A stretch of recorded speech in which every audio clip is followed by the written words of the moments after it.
All right, well, welcome to week 7.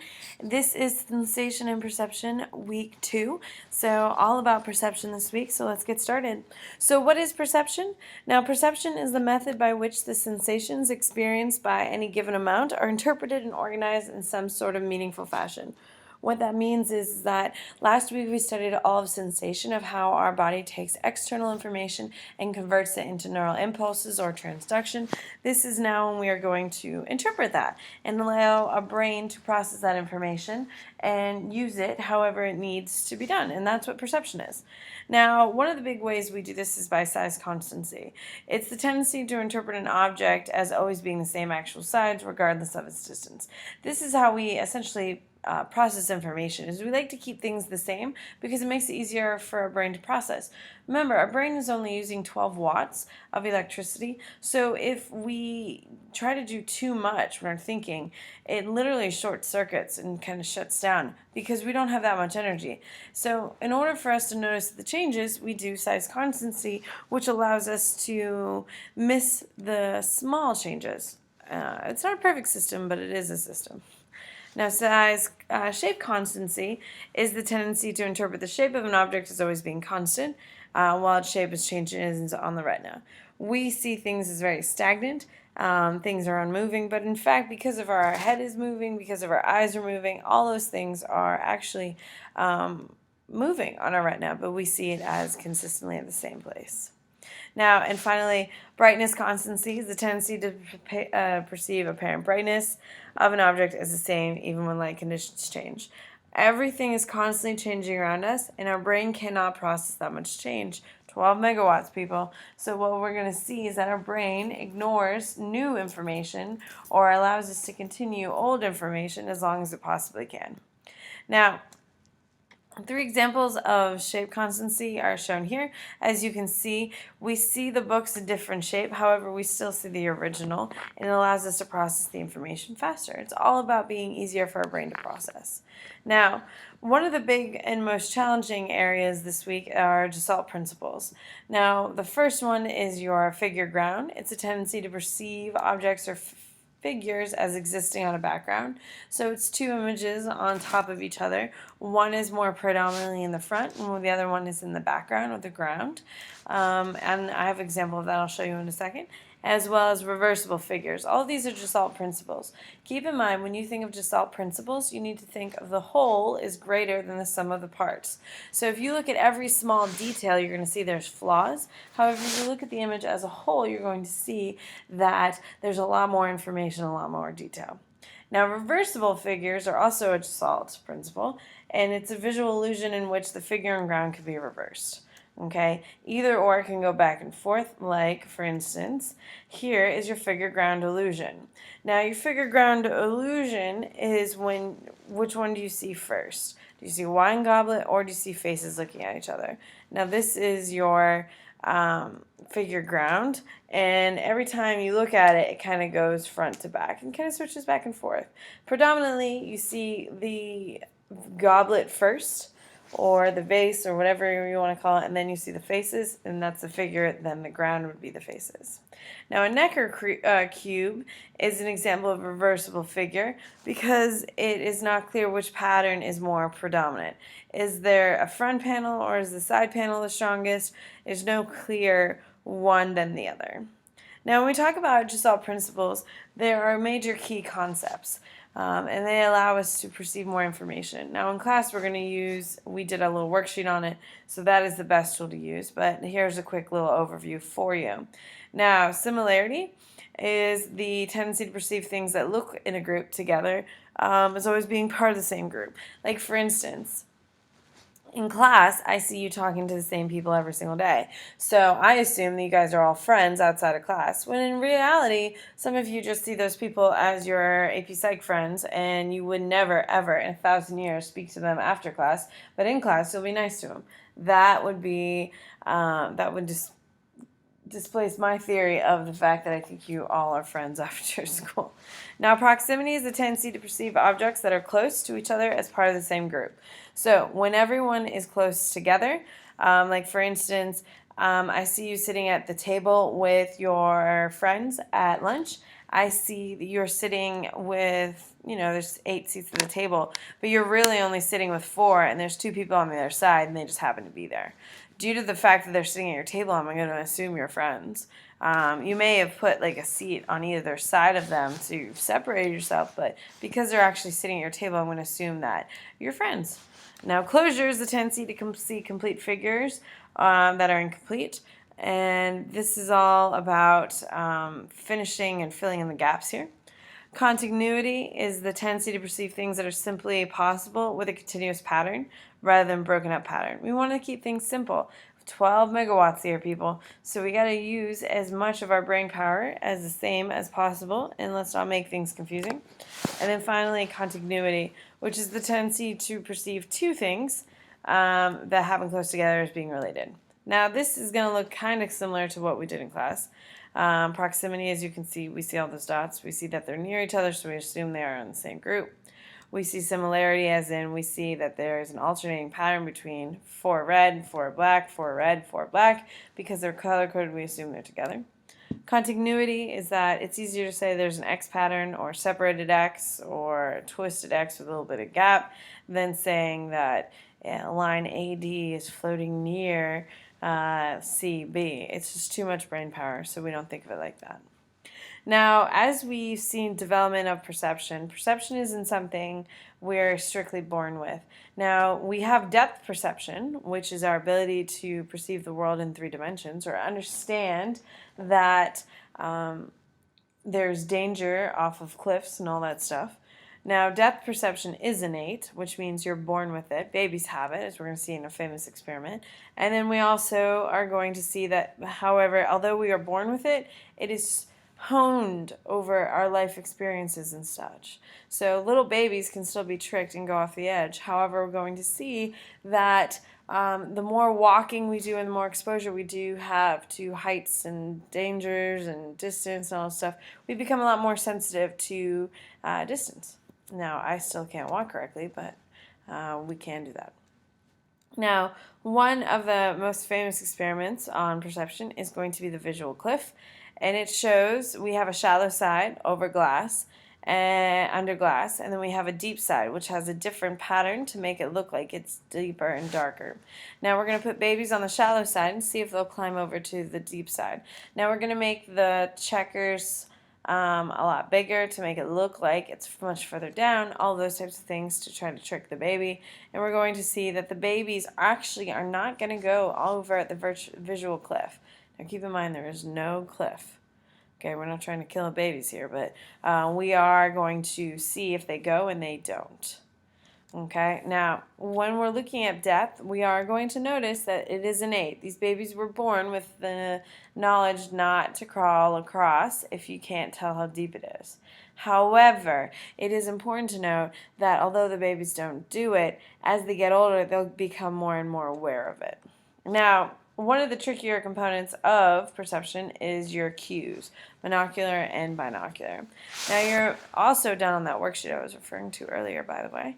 Your monocular cues, cues that perceiving death based on one eye. So if you lost an eye to a tragic forking incident, you could still do all these things. Linear perspective, when a tendency for parallel lines to appear to converge on one another, looking at the sunset, when you do your 3D drawings, when you're in art.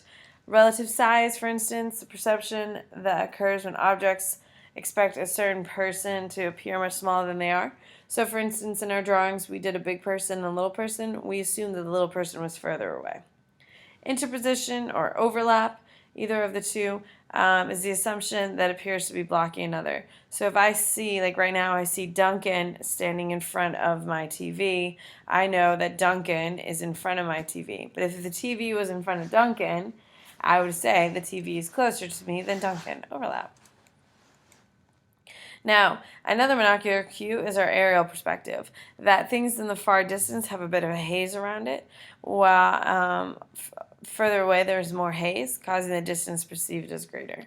So say, for instance, if I was looking at my TV and there was a haze there, all of a sudden I would say, oh my God, my TV is super far away for some reason. Another one of your monocular cues is texture gradient. Texture gradient is your ability to see details of things near But as you look away and as you pan away from near you to far away, you're not going to be able to see those details. Okay, and it's going to become smaller and finer. So all the details become smaller and finer. And then motion parallax. Now, motion parallax is the perception of motion of objects in which objects close move more quickly than objects far away. I can tell you when you were a little kid, you were fascinated by this. You'd look out front and you see the trees coming. Then you'd look to the left or the right outside the side of the car, and you would see those same trees fly by and be like, whoa, they're going so fast. And little kids love that crap. And finally, accommodation, which is a monocular cue, which is where the lens changes thickness in your eyes in order to adjust for further and closer. Now, looking at these examples, you can see the lines of the trees. You can see all the examples of monocular cues, okay? And this allows us to see. Now, binocular cues are cues for perceiving depth that is with both eyes. So if you lost your eye in a tragic forking accident, you would not be able to see these things. So convergence, which is when two eyes turn in order to get a better view of something closer to their face. It allows us to see a little bit more information. Finally, binocular disparity, which is the difference in images between two eyes. Your eyes are not at the same place. We don't have one eye, which means we have two eyes that are trying to see the same thing, and each one has a slightly unique viewpoint of the situation. And that is going to cause not a lot. It's not going to cause a lot of problems when things are far away from your face, but the closer things are to the face, the more likely you are to get things wrong. Perceptual illusions. The first one is Muller-Lyer illusion, which is the one with the sticks and looking at the length to see if it's inward turning or outward turning at the ends will cause you to see equal length, and I'll show you that in a second.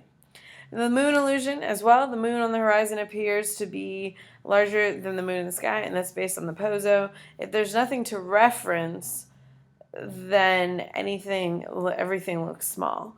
If it's near something, things look big. Okay, now it's your apparent distance hypothesis. Now, when we have illusions of motion, you have the autokinetic, which is a small stationary light in a darkened room will appear to move or drift, okay, because it looks like something's moving even though it's not. Strobic effect with motion pictures, what it is a rapid series of pictures moving, which gives it the idea of being motion, and phi phenomenon, which lights turn on in sequence and that appears to move. Now here's your Muller-Lyer example. Muller-Lyer, by seeing if they turn downward, which will be A, or outward, which will be B. Downward looks like the wall is going away from you, so it looks like the illusion is, starting to push away. While in B, it looks like you're walking into the illusion. It's the end of the wall. So it's just a way to kind of see the world in a different place. Just by changing the tails of the lines will change everything. Now the actual center lines of these illusions are actually the same height. Everything about them is totally the same.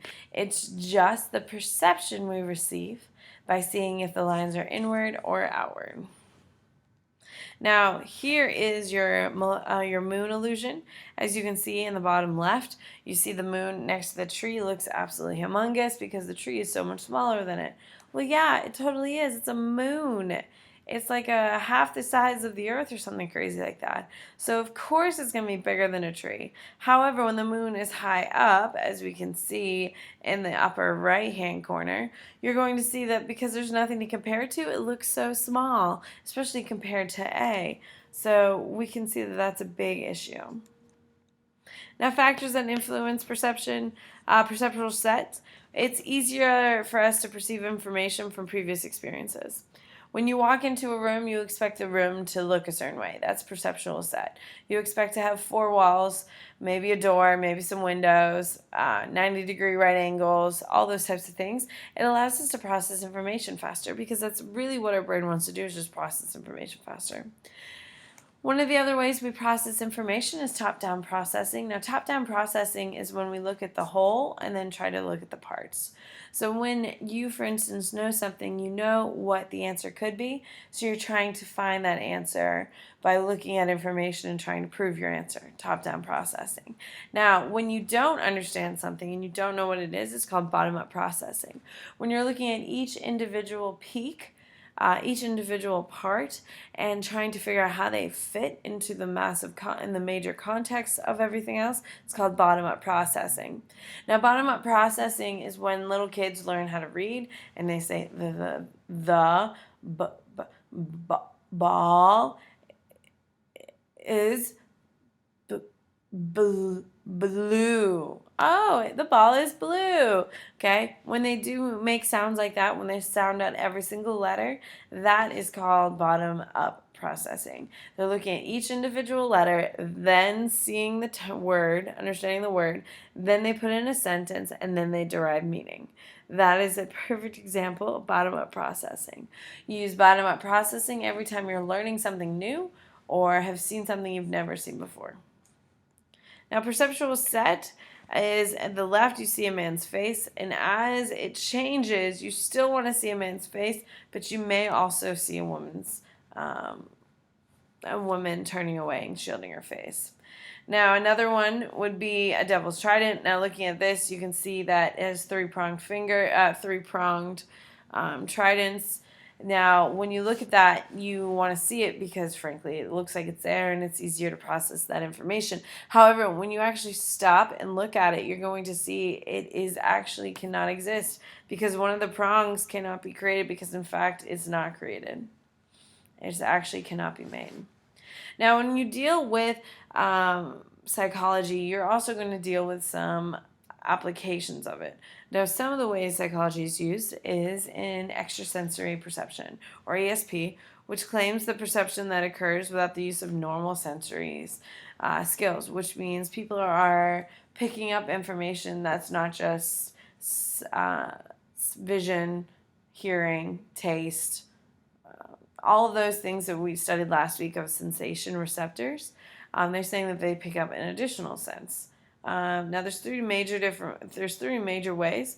One is telepathy, which is read other people's thoughts. I know what you're thinking. Clairvoyance is typically used to speak to the dead or see things that are not actually present. And finally, precognition is prediction, making predictions about what can happen or what will happen. Oh, you're going to meet your soulmate in 2 weeks, all those types of things. All right, and then parapsychology. Now, the study of ESP and ghosts and other subjects that do not normally fit into the realm of psychology can fall into parapsychology. Is there science to it? Absolutely not.